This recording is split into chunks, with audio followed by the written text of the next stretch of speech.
আমি কখনোই কারো খুব প্রিয় বন্ধু হতে পারিনি, কারো সেই প্রাণপ্রিয় বন্ধু হতে পারিনি যাকে সে সবার আগে জায়গা দেবে,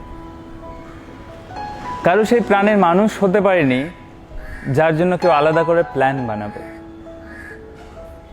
কেউ যে ভালোবাসে না তা নয়, সবাই ভালোবাসে, কিন্তু আমাদের মতো মানুষেরা কখনোই কারো প্রায়োরিটি লিস্টে প্রথম সারিতে থাকে না। হ্যাঁ, হতে পারে আমাদের প্রায়োরিটি লিস্টে তারাই সবার প্রথমে থাকে, কিন্তু তাদের কাছে আমরা কেবল একটা সেকেন্ড চয়েস কিংবা ব্যাকআপ প্ল্যানের মতো। যখন ওই প্রথম সারি থেকে কোনো মানুষ অনুপস্থিত থাকে তখন ডাক পড়ে আমাদের। তাতে যদিও আমাদের কোনো আক্ষেপ নেই, রাগ কিংবা অভিমান নেই। তারা আনন্দ পেলে আমরাও আনন্দ পাই, তারা ভালো থাকলে আমাদেরও ভালো লাগে, তারা সাকসেসফুল হলে আমরাও খুশি হই, এবং তাদের দুঃসময়ে আমরা ঠিক একইভাবে পাশে দাঁড়াই।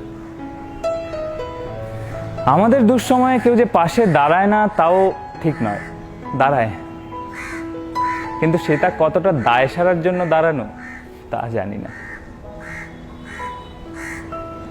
যাই হোক, তো আমরা যতই অপ্রয়োজনীয় হই তাদের জীবনে, খুব গোপনে আমরাও একটা খুব গুরুত্বপূর্ণ ভূমিকা পালন করি, একটা সেতুর ভূমিকা। আমরা বা আমাদের মতো মানুষেরা সবসময় সবাইকে জুড়ে রাখতে চায়, সবাইকে একসাথে রাখতে চায়, আনন্দে মাতিয়ে সতেজ রাখতে চায়।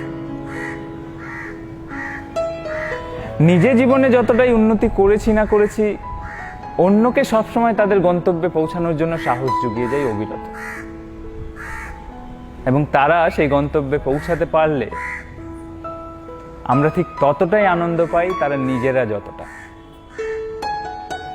এতেই আমাদের আনন্দ, এতেই আমাদের সুখ। এই লেখাটা অনেক পুরনো, তবে অনেকেই রিকোয়েস্ট করেছিল এই লেখাটা আবার নতুন করে প্রেজেন্ট করার।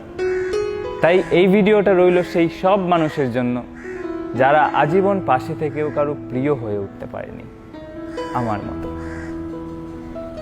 টাটা, ভালো লাগলে ভিডিওটা অবশ্যই শেয়ার করো।